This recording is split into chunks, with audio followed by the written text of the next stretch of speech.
My dear elegant ladies, welcome back to another video. I know a lot of you have been requesting for me to make a video about toxic female friends. I have narrowed down to a list of 10 types that are very common. If you happen to have anybody of them as your friend, it can be really worth thinking about if you want to continue the friendship or not. But I'll talk about that a bit later. Now, the number one, it is the jealous friend. And the jealous friend is probably one of the most toxic friends. She does not wish you well deep down inside. She probably has a lot of issues in her own life, a lot of maybe unhappiness. She probably doesn't live the life that she would like to live. And if by any means you are doing well in your life or good things are happening to you, she's not going to be there to support you. She might even be sending you the evil eye. She will be unhappy for you. If she says that she's happy for you, you can hear it in her voice that she doesn't mean it. You know that when she looks at you, you can see the jealousy in her face. Now, a lot of women are jealous, first of all. And there is something that can be like innocent envy, where you can be kind of jealous, but not in a negative, malicious way. Like, let's say I would say, "Oh, I love your dress, I'm so jealous." Like, that is innocent envy. Like, you wish you could also have that, but you don't have it, and it's not the end of the world, and you're happy for the other person. And that is a healthy way of being. But a lot of the times, people who are jealous, the jealousy is an irritating feeling within them. And it's difficult for them to manage that feeling. So that's why the jealousy comes up to the surface somehow,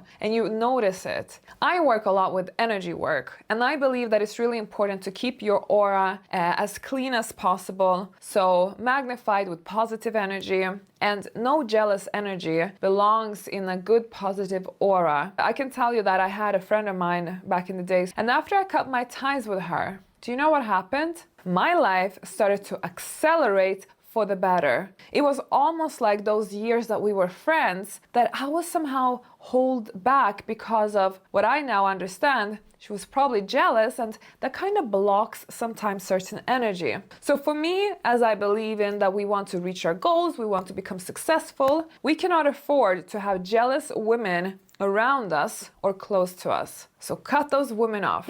The number two is the passive-aggressive one. And we can also call her the narcissist. Because there are people who are simply just very critical and very kind of almost snarky in their comments. It's almost like you never is good enough for them. There's always something wrong in everything you do. And those people, I mean, you can understand, I don't really have to explain why these are very toxic, because they're just going to be manipulating the entire time, because that's where kind of the narcissistic aspect comes in.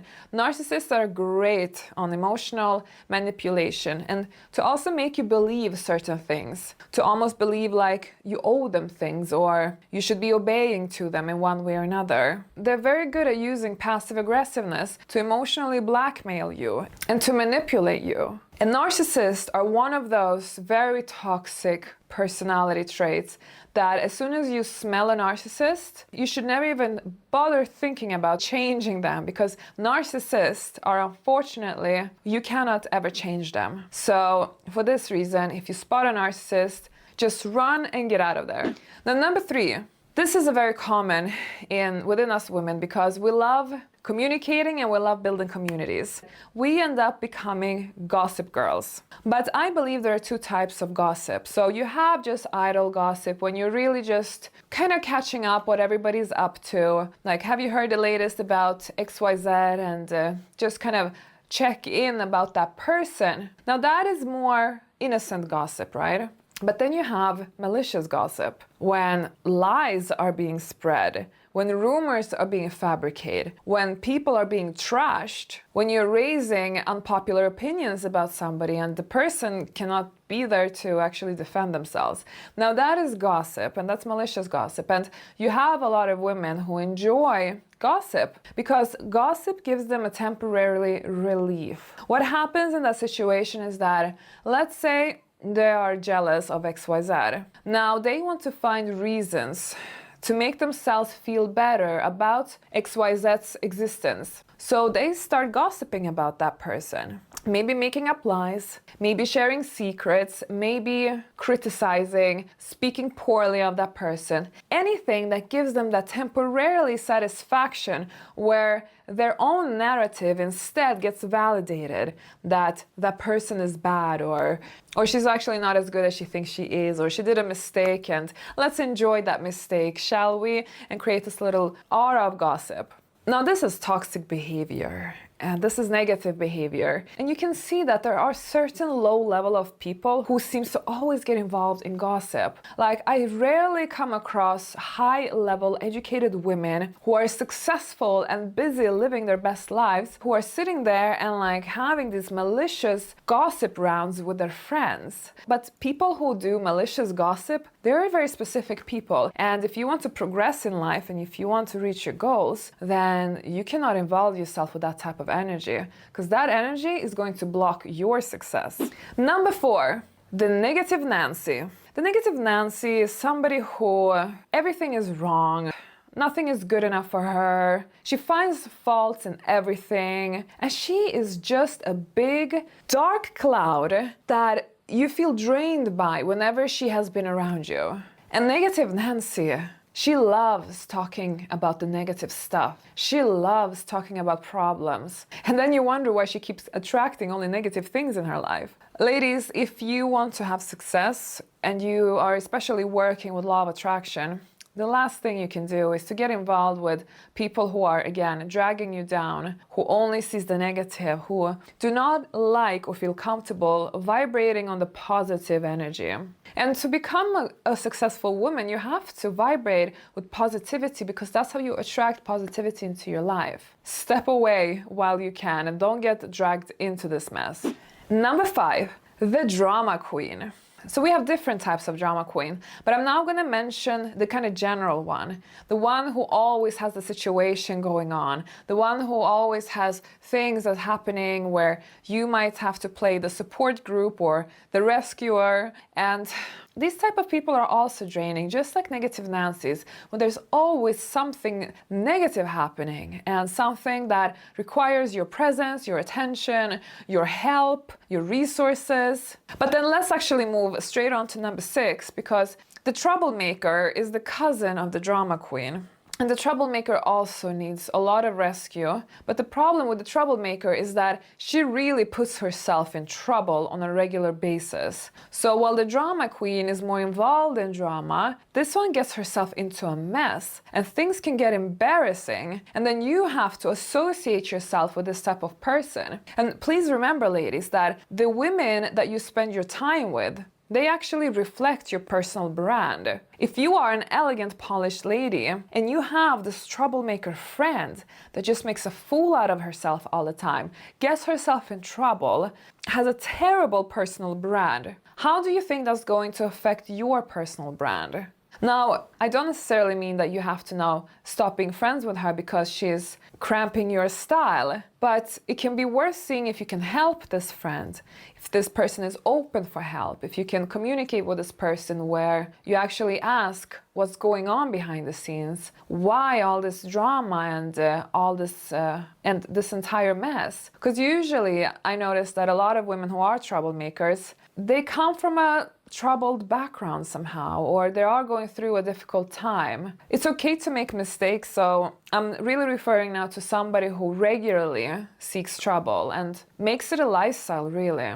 Then we have number 7. And here's the attention-seeking girlfriend. The one who loves to have all eyes on her. The one who, if she's single, she's going to be pretty annoying, because if you're also single and you go out at night, she will always be the one who makes sure that all men are talking to her, that they're looking at her, that everything is about her, basically. So she is addicted to be the center of attention and to get validation from her surroundings, and oftentimes from men. And the attention seeking can really turn into embarrassment many times, because oftentimes these women, they do things, they sacrifice their dignity in order to get that kick of validation. Sometimes that involves I don't know, start making out with your girlfriends in a nightclub, or you are jumping up and flashing your breast, let's say, on the bar. I don't know, I'm trying to think about some good examples. But you know, this type of attention-seeking behavior. You also have more subtle attention-seeking behavior, such as always wanting to be the one who talks, let's say, if you are in a group setting, or always coming with the boldest claims or stories, or even worse, when they start with the bragging. Ears are bleeding. So this becomes really frustrating and really difficult to deal with. Just like the troublemaker, if the attention seeker has a bad reputation to her, that might actually affect your reputation too. People really don't like attention-seeking people. See if you can somehow distance yourself from this type of person, because you can often not really change the behavior of somebody who has this kind of chronic need for attention. That person really needs to go to therapy and really sort out where this attention-seeking is coming from, because you can't get rid of it just like that. Now, the cousin to the attention seeker is actually the flirty friend. And this isn't particularly dangerous if you are in a relationship and you have a flirty friend who happens to flirt with your partner the entire time or often. It might be like the attention seeker just to kind of get some validation. So sometimes it can be innocent. But the problem in this case is that it doesn't matter if it's innocent or not, it's unacceptable. And it shouldn't happen at all, because it's disrespectful for your friendship, for your relationship, for you as a person. I would never have friends around if I notice that they are flirting with my partner. That is a big no-go. I set my boundaries very clear there. If you flirt with my partner, you're out of the door. So for me, that's a non-negotiable, and I really think that if you see that your friend is doing that too, it can be worth speaking to her about it first, like giving her a warning. But if she continues with this, I don't see another option.